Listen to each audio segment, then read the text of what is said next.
Okay, here's your first true taste of synthesis. All I give you is a product. It says though that you can start with any alkene that you want. So it does tell you to start with an alkene.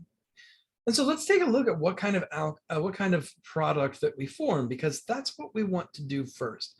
We want to think about what it is that is being formed in the product and what can I form that product from. Now, at this point in the game, it's pretty simple because there's not a lot of options. But as we get further and further into organic chemistry, there's going to start to be more steps involved in the synthesis. And so you really do have to think one step at a time. And so the first step that I'm going to think about is, well, what is this product? Well, I've got something that has two alcohols on it. So it's a diol. So that means that I've automatically eliminated every single reaction that I know, except for the ones that produce diols. Now, what I want to think about is stereochemical and regioselectivity at the same time. Regioselectivity isn't important because I'm going to form a diol. In other words, I get an OH across the double bond in both, an OH in both locations. But what about stereochemistry? Well, in this case, the stereochemistry isn't shown. So what does that mean? Well, it means that you don't have to think about it. Now, if the stereochemistry was shown, you would have to think about it.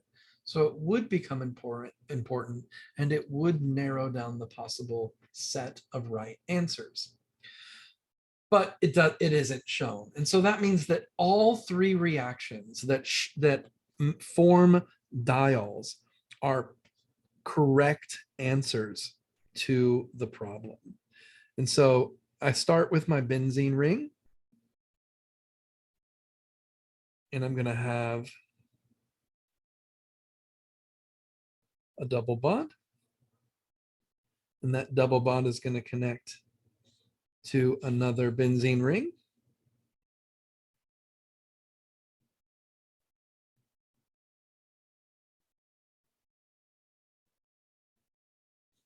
And so how do I do this?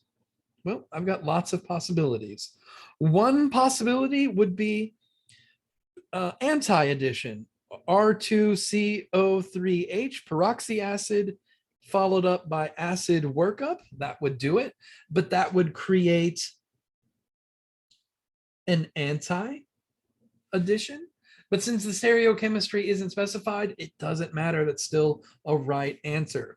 The other one could be osmium tetroxide, followed up by sodium hydrogen sulfite and water.